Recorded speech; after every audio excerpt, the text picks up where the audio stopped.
magazines, online blogs.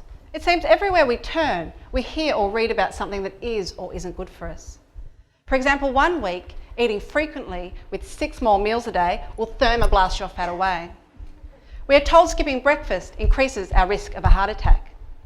And then a month, or perhaps even a year later, we hear on the news that intermittent fasting or skipping meals is the way to better health. With the abundance of often contradictory health and nutrition information out there, it's no wonder that many of us are confused. So do meal patterns, such as when we eat and how often we eat, really affect our waistlines and our health?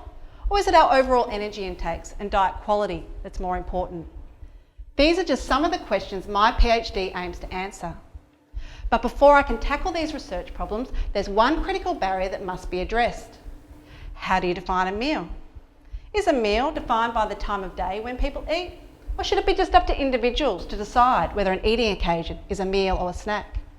Perhaps a meal is only a meal if it contains a minimum amount of energy.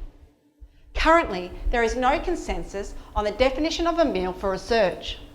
The first study of my PhD has addressed this issue by examining how different meal definitions influence the characterisations of meal patterns in terms of their frequency, spacing, and contributions to total energy intake.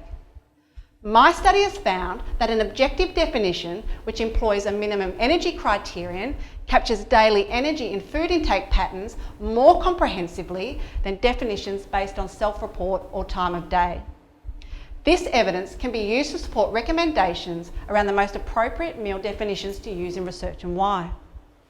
I'm also now able to answer the remaining questions of my PhD.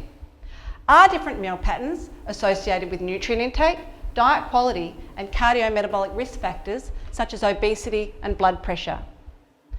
We all know the important role that diet plays in the prevention of cardiovascular disease, but less clear is the role of meal patterns.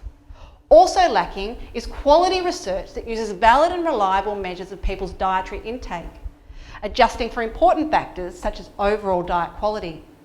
Because what we need to understand is, does the timing and our frequency of our meals really matter over and above diet quality?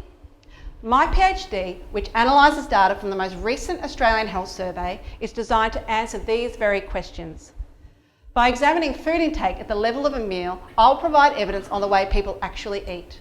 This will inform the development of messages and strategies to help people establish positive dietary habits.